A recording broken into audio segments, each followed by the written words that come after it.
Ja tervetuloa Byyriin pitkästä aikaa. Totta kai Byyri toimii koko ajan tuolla meidän sosiaalisessa mediassa, mutta päästään tekemään ohjelmaa taas pitkästä aikaa. Me palataan tänään tuohon Valioliiga-magasiiniin. Meillä on pari suomalaista kannattajaryhmää, mitä ei ole vielä käyty läpi. Tänään jutellaan Chelseastä, todennäköisesti pari viikon sisään käydään West Hamia läpi. Ja sen jälkeen niin tullaan keskittyä suomalaiseen Veikkausliigaan, mutta puhutaan siitä myöhemmin. Joka tapauksessa mennään asiaan. Meillä on vieraan täällä tänään Vesa Saarinen, joka on Chelsea Supporters Finlandista. Ja tervetuloa. Kiitos. Oikein mukava päästä tänne. Mä oon tästä päästä. Mennään hei. Miltä niin sun mielestä peli vaikuttaa? Puolet pelattu ja piikkipaikka ja aika kammo tuloksiakin tullut. Erittäin hyvältähän se vaikuttaa tässä vaiheessa 8 pisteen kaula kuitenkin seuraavaa ja enää 13 kierrosta jäljellä, niin se on aika vaikea kaula enää ottaa kiinni noiden muiden. Meillä on kuitenkin vain kaksi, esimerkiksi top 6 vastaan 2 peliä enää jäljellä, toinen kotona, toinen vieraissa. Niin tulee näitä pienempiä joukkueita enemmän ja niitä vastaan me on pärjätty tosi hyvin. Sen jälkeen kun pari vahinkoa sattui tuossa syksyllä, niin peli on mun mielestä luistanut hyvin ja se on se, mitä mä haluan nähdäkin. No mikä sä näet, että se suuri ero tavallaan viime kauteen on ollut? No ilman muuta meidän valmentaja Conte. Eli Jose Mourinho oikeastaan menetti pukukopin käytännössä niillä toimillaan ja mitä hän teki siellä, niin joukkue ei halunnut enää oikeastaan pelata hänelle ja sen näki aika selvästi siinä. Ja Conte on nyt tuonut tietysti ihan uutena englantilaiseen jalkapalloon tuli, niin kokeili ensin vanhat systeemit ja sitten muutti tähän uuteen 3-4-3 systeemiin, joka on nyt nykyään sitä matkitaan aika monessa joukkueessa. Eli se on ilman muuta se ratkaiseva ero edelliseen kauteen verrattuna. Joo, ja minkä siis Contesta pitää sanoa, että tosi hyvin reagoi valmentaja. Että niin kuin sanoit, että alussa tuli tukkaa, että Arsenal vei ja siinä oli pari aika pahaa tulosta, mutta sen jälkeen niin muutti pelisysteemi täysin. Toi italialaisen semmoisen hyvin vahvan puolustuspelaamisen. Että vaikka se pallonhallinta on vieraalla tai vastustajalla, niin se ei haittaa. Et esimerkiksi Liverpool ja Arsenal-pelit oli nimenomaan sellaisia, että Liverpool ja Arsenal osittain pitikin palloa välillä, mutta ei sitten ole mitään hyötyä, koska siellä on se 10 jätkän puolustus. Ainakin se näyttää siltä. Joo, ilman muuta. Tilanne on mun mielestä se, että puolustuksessa meillä ei ehkä esimerkiksi ole Valioliigan parhaat pelaajat. Mutta se systeemi tekee sen, että ne pystyy hoitamaan oman roolinsa ja sillä pystytään pitämään clean sheettejä ja päästämään vaan vähän maaleja. Kyllä. Eli se teki tosi paljon siihen. Ja sitten tietysti toinen, kun kysyit näitä uusia hahmoja, niin on tietysti N'Golo Kanté, joka on sitten taas ihan loistava esimerkiksi pallonkatkoissa ja varmaan Valioliigan kärkimies siinä, niin se teki valtavan vaikutuksen siihen, että puolustus pysyy kasassa myöskin. Kyllä, Kanté on ollut siis ihan uskomaton tälläkin kaudella. Contesta vielä sen verran, millaisen tyyppinä sä Conteen pidät? No mä tykkään siitä, että valmentaja on, näyttää intohimoa ja se näkyy todellakin hänellä kentällä ja kentän laidalla. Että hän hyppää välillä esimerkiksi katsojien joukkoon halaamaan heitä, kun maali tulee ja se on loistavaa. Mutta toisaalta hän on hyvin analyyttinen ja sitten ei halua pelata mediapeliä, vaan on aina kohtelias mediassa, toisin kuin esimerkiksi Jose Mourinho, joka me aikaisempi on.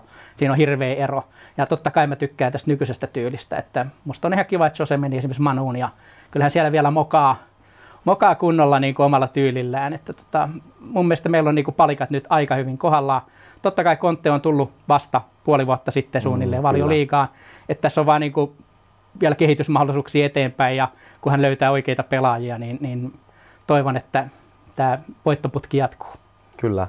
Että tosissaan mä oon ihan samaa mieltä, niin kuin sanoit, että mun mielestä Conte on nyt tällä hetkellä semmoinen oikeasti nykyaikainen valmentaja.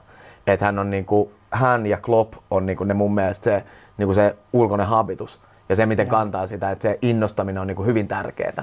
Ja sitten tavallaan sitä ennen oli se valmentajan muotti, oli Mourinho-tyyppinen semmoinen isottelija, no, ehkä vähän ja sitten silleen arrogantti. Ja sitä ennen niin on ollut Ferguson, Wenger, Pellegrini ja tämmöiset tyypit, joku Benitez, joka on kans kaikki on hyvin hiljaisia tyyppejä ulospäin. Mutta ehdottomasti Conte on nyt se malli, mitä mun mielestä kaikki valmentajat seuraa. Ja esimerkiksi Jose Mourinhoon verrattuna, niin Josella oli aika pitkälti se, että hän määritti joukkueen pelitavan, millä formaatilla mennään, ja pelaajien piti sopeutua siihen.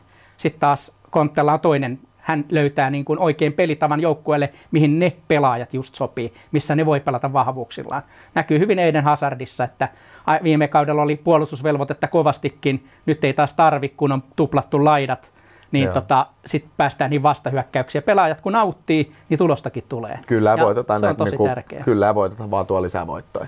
Et vaikkakaan niin peli ei välttämättä aina näytä niin hienolta, niin se 1-0, 2-0, niin se on tehokasta ja hyvää.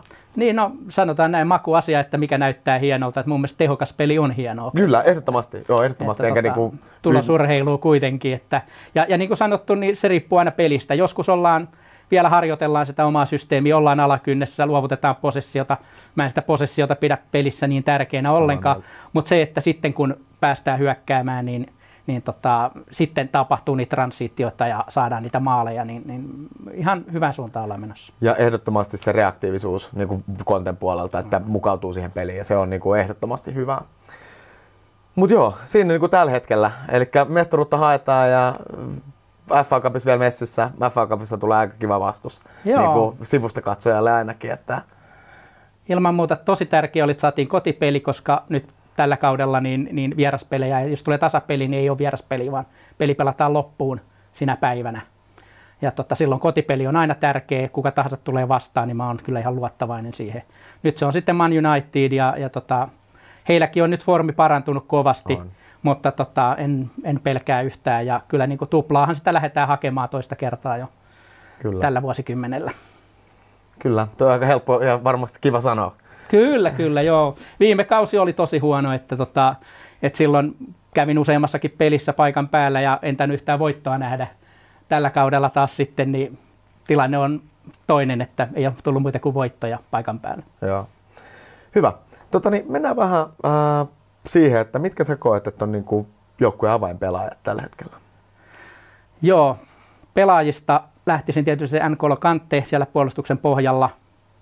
Eli niin kuin sanoin, pystyy katkomaan peliä ja tekee varmoja syöttöjä. Ja sitten tietysti hyökkäyspuolella niin Diego Costa on tehnyt niin monta ratkaisevaa maalia kuitenkin tällä kaudella. 1-0 voittoja ja muuta. Ja hän yrittää pelata koko ajan, mun mielestä jaksaa juosta. Ja sitten se röyhkeys, kuinka hän menee niiden puolustajien ohi, niin se on niin kuin mahtavaa katseltavaa mun mielestä. Ja sitten Hazard on semmoinen, että se on välillä on-off. Mutta totta kai silloin, kun se on peli päällä, niin ihan huikeita maaleja. Nytkin viimeksi esimerkiksi Arsenalia vastaan. Niin kyllä. Muistat sen maalin varmaan aika hyvin. Kyllä vielä hetken. Se pitää sanoa, että sitten niin kuin mun mielestä yksi ukko, josta niin kuin puhutaan ihan liian vähän, niin on Courtois. Fantastinen maalivahti. Tällä hetkellä nuori kuin mikä vielä kaiken lisäksi ja pallonvarma ja kaikin puolin niin kuin hyvä pelaaja. Joo, kyllä Thibaut on tietysti osoittanut jo sen niin kuin aikaisemmissa Atletikossa ja muulloinkin, että hän on maailmanluokan maalivahti. Ja aikansa ottaa se, että sopeutuu Valioliigaan. Et Peter Cech on totta kai ollut mun suosikki ja aina harmitti, että kun hän lähti sitten Arsenaaliin ja Arsenal sai erittäin hyvän maalivahdin siinä, mutta kun on kaksi hyvää, niin Thibaut on meille seuraava maalivahti niin seuraavaksi 10 vuodeksi. Kyllä, ehdottomasti. Kyllä, todellakin. Joo. Miten sitten, meillä on toi sun First 11, tässä varmaan laitetaan tähän ruudulle, mutta niin miten sitten niin noita nuoria lupauksia, mitä sä niin koet, että on tulossa? No tietysti kaikki joukkueiden kannattajat toivoo, että omia nuoria nousee ja sitä varten mä siihen First 11:inkin on laittanut joitakin semmoisia pelaajia. Esimerkiksi Nathan Ake, joka pelasi tosi hyvin Bournemouthissa, niin pistin sen sitten yhdeksi toppariksi sinne. Joo. Pelaamaan. Siinä on pieni ongelma siinä mun puolustuksen tasapainossa, koska Aspilicueta ja Ake on molemmat aika pieniä pelaajia. Kyllä.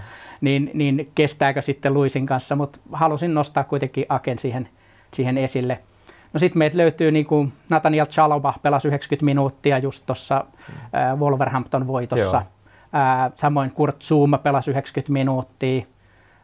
Sitten Andreas Christensen pelaa nyt Mönchengladbachissa lainalla, niin siinä olisi niin kuin puolustukseen myöskin niin kuin mahdollisia pelaajia, ja mä toivon, puolustus on meillä vähän se heikko kohta, että sitä varten siirryttyy siihen 3 alakertaan, niin toivotaan, että sinne tulee sitten huippupakkeja, koska John Terrykin niin alkaa ikää olla jo sen verran, että ei pysy ihan kyydissä välttämättä aina. Ja varmaan semmoinen johtajuus on semmoinen asia, mikä sieltä puuttuu sitten, jos Terry tai kun Terry väistyy silleen kunnolla. Joo, no mä tietysti toivon, että hän jatkaa sitten niin kuin Pukukopin puolella ja seurassa muuten ja luo sitä henkeä, että hän on ollut valtava tärkeä hahmo meille viimeiset 2 vuosikymmentä ja toivon, että jatkaa. Okei. No miten sitten muuten tästä eteenpäin, että millaisia niin kuin tyyppejä sä toivoisit, että Chelsea hankkii, että onko se nimenomaan sinne puolustukseen tai näet sä minnekään muille pelipaikoille jotain tarvetta? No puolustus on varmaan se ensisijainen, näkisin tässä vaiheessa. Sitten tietysti keskikentän pohjalla, niin Kanté on pelannut loistavasti, mutta rakentava keskikenttäpelaaja olisi niin kuin tarpeen. Cesc Fabregas pelaa hyvin, mutta ja Matic on ehkä enemmän taas puolustavampi. Siihen jos joku ratkaisu löytyy. No sitten Pedro on oikeasti pelannut laidalla hiton hyvin silloin, kun se on, että hänellä on yritystä ja Willian on toinen, mutta että onko sitten, löytyykö vielä niin kuin tasoa kovempaa. Että totta kai sinne Atletico Madridin suuntaan tietysti meidänkin katseet kiinnittyy, että sieltä olisi kova laituri olemassa. Mutta mä luotan hirveästi niin kuin Kanten kykyihin ja siihen, että hän löytää oikeat pelaajat. Nytkin esimerkiksi, jos katsotaan, niin mitä hän sainasi tietysti Kolo Kanten ja sitten Alonson laidalle, niin ei se huonosti ole pelannut Alonsokaan. Ja Mosesin toisaalta, joka on mennyt useassa Valioliiga-joukkueessa ympäriinsä ja ei ole saanut pysyvää peliaikaa, niin nyt hän pelaa sitten meillä laidalla siellä ja niin wingbackia ja todella hyvin toimii. Joo. Että valmentaja, mä luulen, että on ehkä vielä parempi kertomaan nämä kehittämiskohteet kuin minä. Toi on mahtava tilanne, mitä teillä on sitten omassa joukkueessa. Katsotaan vähän vielä sitten, että noita tulevia pelejä. Teillä on tulossa nyt ensi viikolla tulee Swansea-peli ja niin kuin sanoit tuossa alussa, niin nimenomaan tavallaan tämmöiset alemman kastin joukkueet te olette aika hyvin niin kuin harjannut aina. Kyllä. Mitä sä koet, että joku Swansea-peli tulee päättyä? Se on vielä kotona ensi viikolla. Nimenomaan, että kotipeli on aina paljon helpompi kuin se vieraspeli. Että kyllä mä en näe kuin yhden voittaja tietysti tässä pelissä ja toivotaan, että sieltä niitä maalihanoja tulee. 3-0 olisi semmoinen mun veikkaus tähän. Joo. Että Hazard Costa tekee yhden maalin mieheen ja sitten aina joku lisää vielä sen kolmannen siihen. Sitten. Selvä. Se kuulostaa ihan hyvältä arviolta.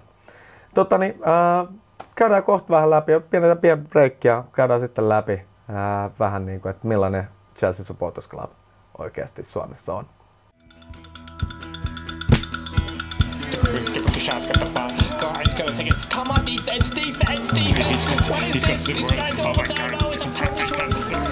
Moi, jatketaan taas sitten Chelsea Supporters Finlandin puimista. Täällä sitten heidän puheenjohtaja Vesa Saarinen.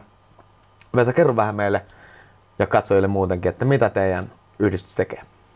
No, meidän yhdistys on perustettu tuossa noin 7 vuotta sitten virallisesti, mutta sitä ennen jo meillä oli tämmöisiä yhdistäviä tapaamisia, jossa eri puolilta Suomea olevat Chelsea-fanit, jotka luulivat olevansa suunnilleen ainoita, niin löysivät toisensa ja pidettiin tapaamisia. Ja sen jälkeen päätettiin, että no hei, perustetaan yhdistys ja lähdetään myös hakemaan sille statusta tuolta Englannista. Ja nyt meillä on noin 250 jäsentä, joista vähän yli 100 aina uusia Englantiin jäsenyytensä joka vuosi. Ja sitä kautta me ollaan saatu se korkein eli platinataso siellä, joten lippuja saadaan näihin peruspeleihin aina ja sitten näihin isoimpiin peleihin, niin sitten pitää olla niinku lojaltia tarpeeksi. Eli jos uusia ajoissa jäsenyytensä, niin pääsee syksyllä mihin tahansa peliin. Keväällä pitäisi sitten jo käydä jossain pelissä aikaisemmin, että saa sitten seuraaviin peleihin lippuja. Ja se lippujen välitys on varmaan se yksi tärkein, ja se, että meillä on semmoinen foorumi, joka toimii sitten yhteydenpitokanavana näille faneille, joita on aika paljon siis ympäri Suomea. Meillä on vuosikokous tietysti kerran vuodessa syksyisin sitten, jossa nämä ihan hallinnolliset asiat hoidetaan, mutta tässä vaiheessa niin hirveästi niin semmoisia kokouksia tai muuta ei ole pidetty, että ihmiset tykkää katsella kotona ja kirjoittaa sinne foorumille ja meidän WhatsApp-ryhmään ja tämän tyyppistä, että se yhteydenpito on varmaan se tärkein tässä vaiheessa, mutta tietysti kaikki uudet jäsenet on tervetulleita myöskin mukaan ja kehitetään lisää toimintaa, kun aktiivisuutta löytyy. Joo. Me laitetaan tähän ruutuun nyt varmaan samaan aikaan niin jotain yhteistietoa, että Facebook-ryhmää ja semmoista, niin päästä sitten mukaan. Kerro vähän omasta kannattamisesta. Miten se lähti? Mitä Chelsea? No, mä olin ensimmäisen kerran Stamford Bridgellä 1992. Ja se oli vähän erinäköinen paikka kuin nykyään. Silloin oli vain yksi standi enää, niin näitä isoja standeja paikalla. Ja Se oli nimenomaan se standi, joka meinasi viedä seuran vararikkoon. Ja pitkällisen taistelun päätteeksi sitten itse asiassa nämä kiinteistövälittäjät, jotka halusivat tehdä asuntoja paikalle, niin joutui itse vararikkoon. Ja 92 tosiaan, niin se oli ihan tämmöinen opiskelijoiden matka Lontooseen, ja me päätettiin sitten lähteä katsomaan Chelsean peliä Man Cityä vastaan. Ja se on semmoista, mitä Englannissa tavataan tehdä. Ja siitä se rupesin sitten seuraamaan tätä, niin että Chelsea on se mun joukkue, koska mä oon käynyt siellä. Ja pikkuhiljaa se varmaan eniten niin kuin just vakioveikkauksen kautta tuli tämä, että sitten aina toi on mun joukkue, se on kotivoitto ilman muuta. Ja teksti-TVstä seurattiin tuloksia, kun ei nettiä oikein ollut. Ja sitten vasta oikeastaan niin kuin tuossa vuosituhannen vaihteessa niin pääsi itse käymään sitä toisen kerran paikalla. Ja siitä se, niin kuin se kannattaminen on sitten lähtenyt. Joo. Seurasitko aina ennen sitä jalkapalloa kuitenkin tiiviisti? No en muuta oikeastaan kuin sitten Englannin liigaa. Tai se Englannin liigan kannattaminenkin on lähtenyt siitä, että siellä paikan päällä tuli käyty ja nähty, että hei, tämä on kuitenkin hienot stadionit ja hieno peli, ja siitä se lähti oikeastaan. Joo. Millaisia kohokohtia sulla on niin kuin tästä kannattamisesta jäänyt niin kuin mieleen, sanotaan vuosien varrella?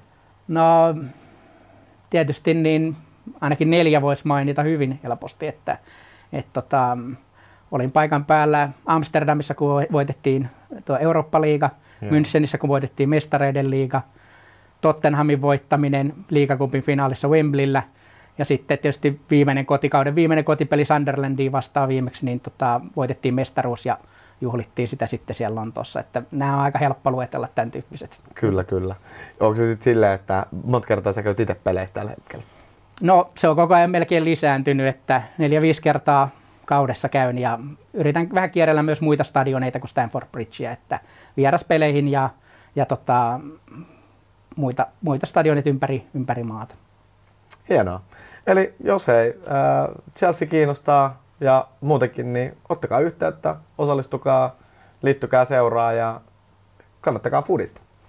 Tämä oli tällä kertaa Byyri TV ja homma jatkuu sosiaalisessa mediassa. Laittakaa vinkkejä, kommentteja, mitä te olette mieltä meiningistä, ja tästä tämä jatkuu. Kiitos ensi kertaa.